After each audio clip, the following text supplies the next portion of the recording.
Good day everyone! My name is Lance Angelo T. Pablo from 3.1 Base Ed English. For today's vlog, we will be discussing the important role of education in promoting gender equality, or in Tagalog, ang mahalagang papel ng edukasyon sa pagtataguyod ng gender equality. Tara, at talakayin muna natin ang ibig sabihin ng edukasyon. Isang edukasyon sa pinakamahalagang bagay na makakamit ng isang individual, lalo na't nagbibigay ito ng maayos at panatag na kinabukasan. Sa pamamagitan nito ay matutupad ang mga pangarap at gustong makamit sa buhay.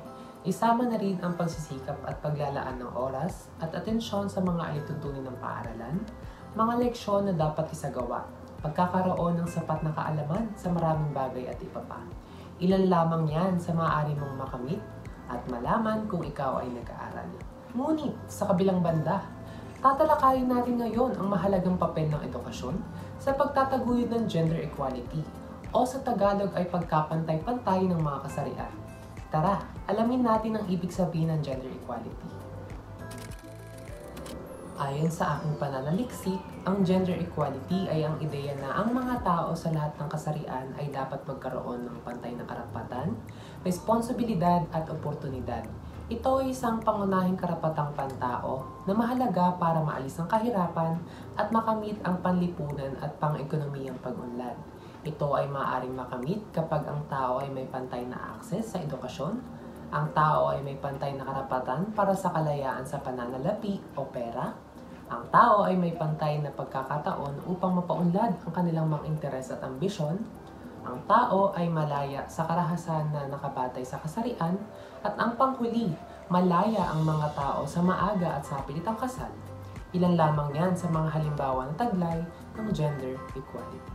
Sa puntong ito, ano nga ba ang mahalagang papel ng edukasyon sa pagtataguyod ng gender equality? Kapag ang isang tao ay may sapat na kakayahan upang makapag-aral, magkakaroon ito ng sapat na kaalaman sa mga alituntunin ng lipunan. Dahil sa edukasyon, hinuhubog ang kanilang kaalaman sa angkop na layunin nito bilang isang individual. Nagkakaroon ng pangunawa at takbang upang maayos na maibabahagi ang nararapat na impormasyon at paano ito maisa sa katuparan ayon na rin sa kanilang edad. Sa pamamagitan ng edukasyon, nabibigyang pansin ang kakayahan ng mga tao, isinasaayos ang kanilang pananaw sa buhay, hinuhubog sila upang magkaroon ng magandang kinabukasan at pantay-pantay na pagtingin sa bawat isa.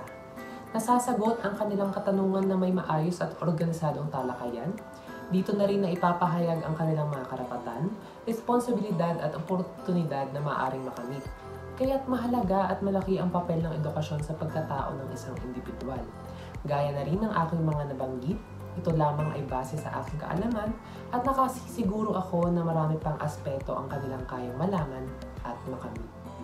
Bilang isang mamamayang Pilipino at estudyante, mahalaga na malaman ko ang aking layunin sa lipunan upang makamit ko ang pantay na karapatan at maibabahagi ko ang aking mga kaalaman.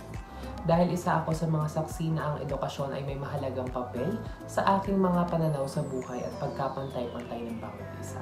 Lagi nating tatandaan na hindi dapat natin isabuhay ang diskriminasyon, ngunit mas bigyang pansin ang importansya ng pagkakaisa. Muli ako si Lance Angelo T. Pablo.